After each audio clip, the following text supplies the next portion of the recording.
is mag-continue pa yung treatment ko to suppress yung aking cancer cells.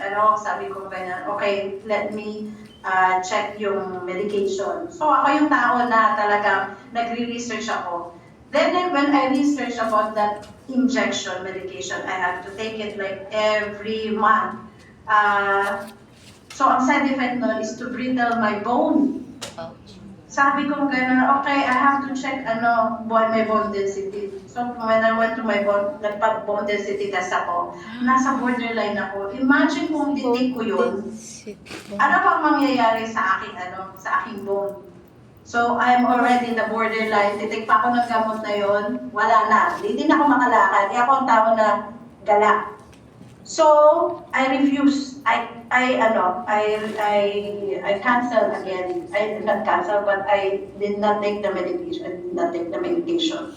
So ngayon, ang tinitake ko na lang na wala akong gamot. Hindi ako nagagamot kahit na alam ko na makakatulong siya sa akin. Pero because nakita ko ang difference niya sa katawan ko pag nagtitake ako ng mga gamot, may mga side effect siya. But side effect, kasi siyempre chemicals siya sa katawan mo, hindi siya talagang sang-ayon sa katawan. And so nakita ko ang peak performance, ang diferensya niya na binigay sa akin. So I have a lot of energy. Yung memory ko noon, yung memory ko noon talagang bumababa siya. Kasi siyempre pag nakikimo ka, not all, but some of your bad cell, which is your cancer cell, and also your good cell, pinapatay niya. Of course, hindi naman yung chemo, hindi niya talaga papatayin lang ang bad cell, kundi pati lahat, pati yung good cell mo. So I have some memory lapse. Hindi ko sometimes yung mga memory ko wala na. Yung siya, pag tinatanong ko ng asawa ko, ito nangyari ito, hindi ko siya matandaan. So right now, bumabalik na siya. Yung memory ko, unti-unting bumabalik. Oo, nagaginawa.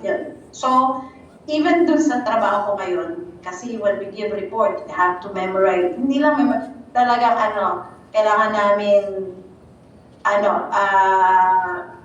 matandaan yung mga ginawa namin. So, for me, it's coming back because I really attested sa peak performance na tinitig ko. Every day yan. So, those people na nagtitake ng mga kagaya ko na nagtake ng chemo radiation, mag-take din kayo ng peak performance. Kahit naman kayo nagagamot, there's still, pwede naman i-take ang peak performance. May time interval naman. So, it will really boost your immune system, your energy. And nagtitake din ako ng ibang mga supplement, lalo na yung Activate C, kasi kailangan ko yan. Pero, yung peak performance, 100%. It really helps my